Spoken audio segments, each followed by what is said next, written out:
Andrew was the oldest brother, and the most mischievous by far. Rob usually did whatever he was told, and Harry was too young to argue back. "Did you ever hear the story of the Knocker?" Andrew asked in a sinister tone. "The Knocker?" his brothers replied, looking at Andrew skeptically. "Yes, it lives in the mine past the dock. Legend has it that an old man went into the mine once looking for his dog, and some strange crystal in there changed him." "Changed him into what?" Rob inquired, already far too interested for his own good. Andrew's face grew wide and animated. "No one knows, because everyone who sees him dies. But apparently, he knocks on the wall with a massive stick, and if you hear it, it means he'll get you." "Then what happens?" asked Rob nervously. "He eats your skin and leaves nothing but your bones," Andrew said with a sinister tone in his voice. "That's rubbish," said Rob, sounding a little unsure of himself. "Dad works in the mine every day, and he's never said nothing." "Oh, no?" asked Andrew. "Why don't we go see for ourselves, then?" "If you're so sure." "'Cause we'll get grounded. Mom said we're not allowed at the docks, even when it's daylight." "No, you're not allowed at the docks. I'm the oldest, and I'm saying it's okay. We just won't tell anyone." "I don't know, Andy," said Rob. "Well, I do. Get your coats. We're going now." At this time in the evening, all but a few shops in the village were closed for the day. Andrew and his two very worried-looking brothers had made their way past all the other houses and were about to cross the village and head down to the dock. Only one thing stood in their way: Mr. Jefferson, the innkeeper. He was sweeping up for the night. The whole town knew how much pride he took in his work. He might be there for a while. "It's no good. We'll have to go home," said Rob, glad the adventure was over. "Rubbish," barked Andrew. "Let's just wait. It's either that or we can go the long way round by the river." "I can't be bothered with all that," Rob sighed. "The Knocker won't mind what time we get there," said Andrew. Rob frowned, feeling a bit silly that he was so taken in by the story and had agreed to come in the first place. Andrew turned to Harry, his face looking very serious now. "You'll have to go home, little man," he said, winking so that Rob couldn't see. "That's not fair. Why does he get to go and I don't?" moaned Rob. "'Cause he's too young to be out this late. Besides, we might be a while and he can help us sneak back in later." "Right. Off you go," Andrew pushed, winking again and then whispering into Harry's ear. "Just remember where we said." "Okay, Andy," he said trustingly. And so off little Harry ran, leaving just the two of them. As soon as Mr. Jefferson was finished, both boys began to make their way down to the docks.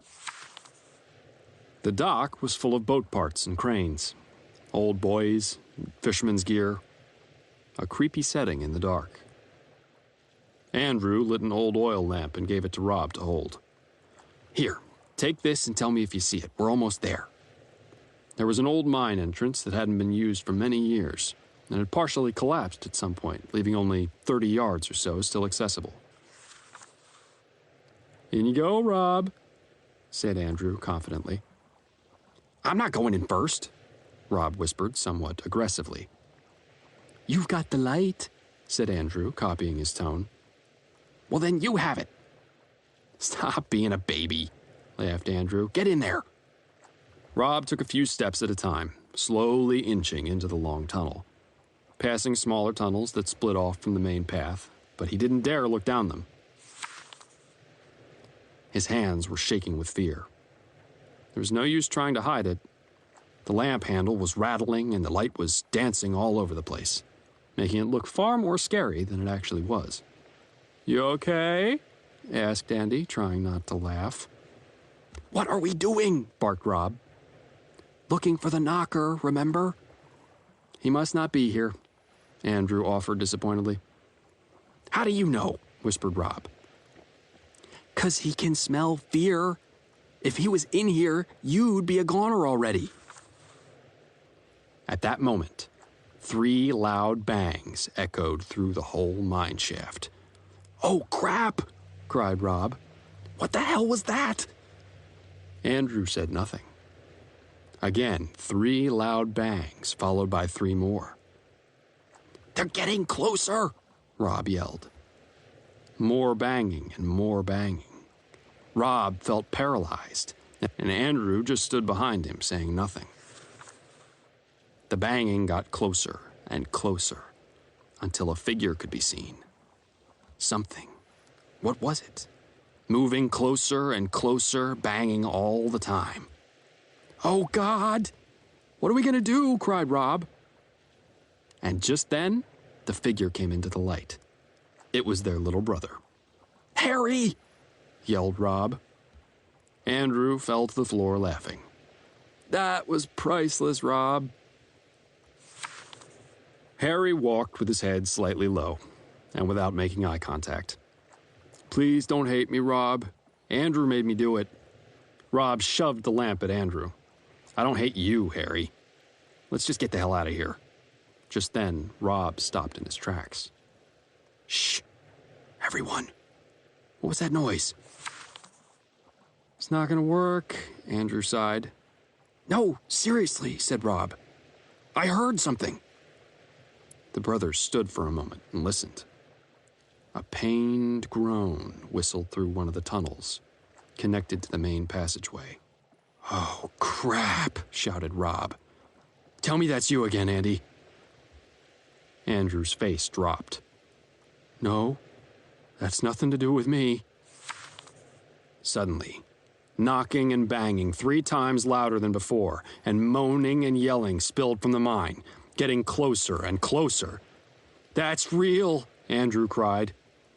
Harry grabbed hold of Rob's arm. "What are we going to do?"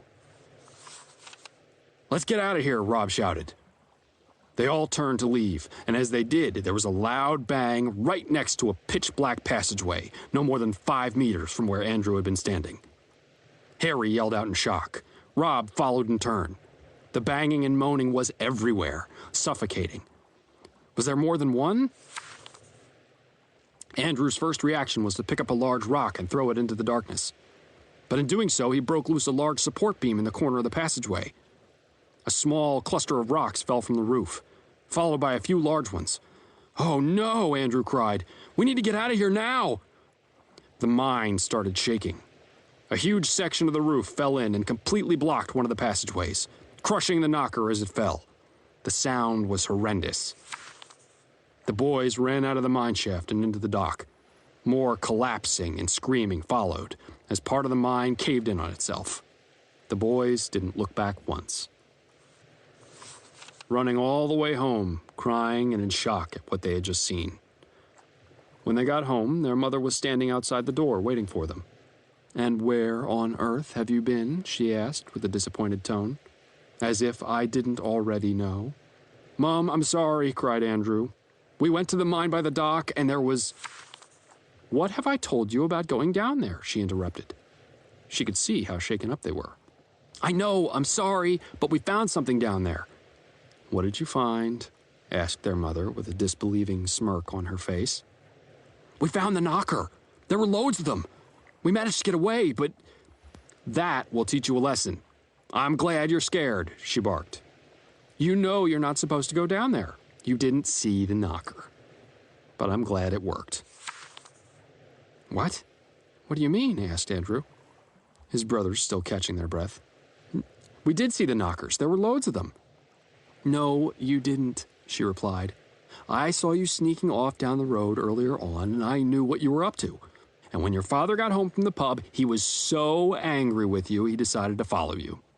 Him and his mates went up there to teach you a lesson. And I can see it's worked.